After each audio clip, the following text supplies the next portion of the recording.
Hello दोस्तों, कैसे हैं आप सब। एक बार फिर से आप सबका स्वागत करता हूं आपके अपने चैनल जूरोपीडिया हिंदी पर। आज हम आपको जिस देश के बारे में बताने वाले हैं वो एकमात्र ऐसा देश है जिसका कुछ हिस्सा एशिया में है तो कुछ हिस्सा यूरोप में। एक ऐसा देश जहां चिकन से बनाया जाता है मिठाई। यहाँ के लोग एक दिन में कम से कम 10 कप चाय तो पी ही जाते हैं। यहाँ पर 99% लोग एक ही धर्म से हैं, लेकिन फिर भी ये देश अपने आप को बनावटी सेक्युलर यानी कि धर्मनिरपेक्ष कहता है। एक ऐसा देश जहां लाल टोपी पहनकर निकलने पर पूरी तरह से पाबंदी है। इस देश की खूबसूरती देखने के बाद कोई भी उस जगह से वापस नहीं आना चाहता। यहाँ की शाम सबसे खूबसूरत होती है, जहां सूरज ढलने के बाद ही मदहोशी छा जाती है। यहाँ की वादियां जितनी खूबसूरत है उतनी ही खूबसूरत है यहाँ की लड़कियां। दोस्तों, आज हम बात कर रहे हैं दुनिया के सबसे स्पेशल देश टर्की की। तो देर किस बात की, अपना सीट बेल्ट बांध लीजिए अच्छे से और निकलते हैं टर्की के एक शानदार सफर पर। सबसे पहले आपको बता दें कि टर्की का ऑफिशियल नाम है रिपब्लिक ऑफ टर्की। देश की कुल जनसंख्या है 8 करोड़ 20 लाख के आसपास। टर्की की 76% लोग शहर में रहते हैं तो वहीं 24% गांव में। देश में टर्किश भाषा का सबसे ज्यादा प्रचलन है। टर्की एक ट्रांस कॉन्टिनेंटल कंट्री है, यानी कि एक ऐसा देश जो कि 2 अलग अलग कॉन्टिनेंट में बटा हो। टर्की यूरोप और एशिया के बीच है, हालांकि इसका ज्यादातर हिस्सा जो है वो एशिया में ही है, वही कुछ हिस्सा यूरोप में भी आता है। देश की border Greece, Bulgaria, Georgia, Armenia, Iraq और सीरिया के साथ जुड़ी हुई है। साथ ही देश के उत्तर में ब्लैक सी मौजूद है। टर्की की राजधानी शहर है अंकारा, जबकि देश का सबसे बड़ा शहर है और फाइनेंशियल सेंटर इस्तांबुल है। देश भर में केवल इस्तांबुल ही एक ऐसा शहर है जो 2 महाद्वीपों में बसा है। टर्की का सबसे बड़ा और ऐतिहासिक शहर इस्तांबुल में 2 अंतर्राष्ट्रीय हवाई अड्डे हैं और अभी तीसरे का निर्माण भी जारी है। इन दोनों अंतर्राष्ट्रीय हवाई अड्डों में से एक एशिया के लिए है तो दूसरा यूरोप के लिए है। इस्तांबुल का ग्रैंड बाजार दुनिया का सबसे पुराने और सबसे बड़े बाजारों में से एक है। ग्रैंड बाजार में कुल 4000 दुकानें हैं। 25,000 से भी ज्यादा लोग काम करते हैं इस बाजार में और हर साल दुनिया भर से लाखों पर्यटक इन बाजारों का रुख करते हैं। अगर आप कभी भी टर्की जाएं तो इस जगह पर एक बार जरूर जाना। यहाँ आपको कम से कम दाम में भी सामान मिल जाता है, जो कि अच्छी बात है। टर्की की कुल जनसंख्या में 99% लोग मुसलमान हैं, यानी कि इस्लाम धर्म को मानते हैं।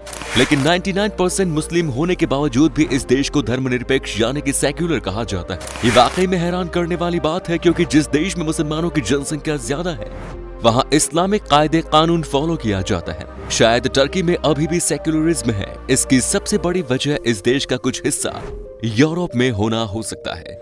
जैसा कि हमने आपको पहले ही बता दिया कि इस देश का बहुत कम हिस्सा ही यूरोप में मिलता है, लेकिन इस देश के लोगों का रहन सहन बहुत हद तक यूरोप से मिलता है। यहाँ के लोगों की सोच बहुत हद तक यूरोपियन है। क्योंकि यहाँ से बड़ी संख्या में लोग यूरोप में काम करने के लिए जाते हैं, इसीलिए लोगों की सोच एंड लाइफस्टाइल भी यूरोपियन हो गई है। तभी तो यहाँ के लोग ज्यादातर जर्मनी में और फ्रांस में जाकर बस जाते हैं। दोस्तों, जब इंसान कोई ब्रिज बनाता है तो उसकी मदद से नदी या फिर कोई मुश्किल जमीन को पार किया जाता है। लेकिन क्या आपने कभी सुना है कि ऐसे पुल के बारे में जिसकी मदद से न सिर्फ 2 देश बल्कि 2 कॉन्टिनेंट को भी क्रॉस किया जा सकता है?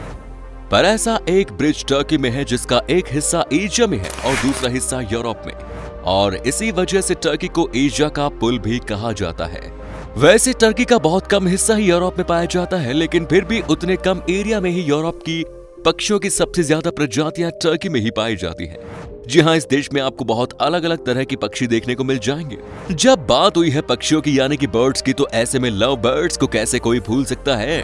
एक सर्वे के मुताबिक इस देश में लव बर्ड्स यानी कि प्यार करने वाले लोगों की संख्या बहुत ज्यादा है। यहाँ की वादियों में ही रोमांस है। दोस्तों, टर्की के लोग सोशल मीडिया पर बड़े एक्टिव होते हैं, तभी तो फेसबुक पर सबसे ज्यादा अकाउंट के मामले में टर्की के लोग तीसरे नंबर पर आते हैं। यहाँ के लोग सोशल मीडिया के बिना रह ही नहीं सकते। इनका मानना है कि सोशल मीडिया एक ऐसा प्लेटफॉर्म है जहाँ पर आप बिना किसी संकोच किए अपने दिल की बात रख सकते हैं। यही वजह है कि यहाँ की आधी आबादी से भी ज्यादा लोग सोशल मीडिया पर बहुत एक्टिव हैं। ये हर बात यहाँ पर शेयर करते हैं। टर्की देश में लाल रंग की टोपी पहनकर बाहर निकलना कानूनी अपराध है। इस पर मुस्तफा कमाल पाशा ने बैन लगाया था। उन्हें लगता था कि यह कट्टरता की निशानी है, इसीलिए अगर आप कभी भी टर्की जाएं तो अपना लाल टोपी यहीं छोड़कर जाएं। टर्की दुनिया का एक ऐसा देश है जहां बच्चे पैदा होने के बाद उन्हें नमक से लपेटा जाता है। ऐसा इसलिए किया जाता है क्योंकि वहां के लोगों का मानना है कि बच्चे के पैदा होते ही नमक से लपेटने पर उसके ऊपर से सारी बुरी नजर हट जाती है। वैसे हैरान करने वाली बात है ना कि हम इंसान कहते रहते हैं कि दुनिया कहां से कहां पहुंच गई, लेकिन अभी भी बुरी नजर अच्छी नजर की बात करते हैं। टर्की दुनिया का एकमात्र ऐसा देश है जहां पर आपको चिकन से बना मिठाई खाने को मिलेगी। यहाँ चिकन का इस्तेमाल नॉनवेज की तरह नहीं बल्कि मिठाई की तरह किया जाता है। मतलब चिकन वाला मिठाई। इस मिठाई को चिकन और दूध को उबालकर बनाया जाता है। दूध में चिकन विंग्स डाला जाता है और कई घंटे तक इसे ऐसे ही छोड़ दिया जाता है, जिसके बाद ये खोआ जैसा बन जाता है। आप जब भी टर्की जाओ तो इस खास मिठाई को जरूर ट्राई करें। ये बात तो आपको पता ही होगी कि यूरोप के लोग कॉफी पीना बहुत पसंद करते हैं, लेकिन शायद ही आपको इस बात की जानकारी हो कि कॉफी पीने की शुरुआत यूरोप में इस्तांबुल शहर से ही हुई। बता दें कि इस देश में कॉफी को छोड़कर चाय पीना सबके लिए सबसे कॉमन बात है। तकरीबन 96% आबादी यहाँ पर कम से कम दिन में एक बार चाय जरूर पीती है। यहाँ भी हमारे देश की तरह चाय पर चर्चा करने वालों की कोई कमी नहीं। जब बात होती है खाने पीने की तो टर्की के लोग बड़े शौकीन होते हैं। इस मामले में खाने की तो हम आपको बाद में बता देंगे, लेकिन पहले आपको बता देते हैं यहाँ के लोगों की पीने की आदत के बारे में।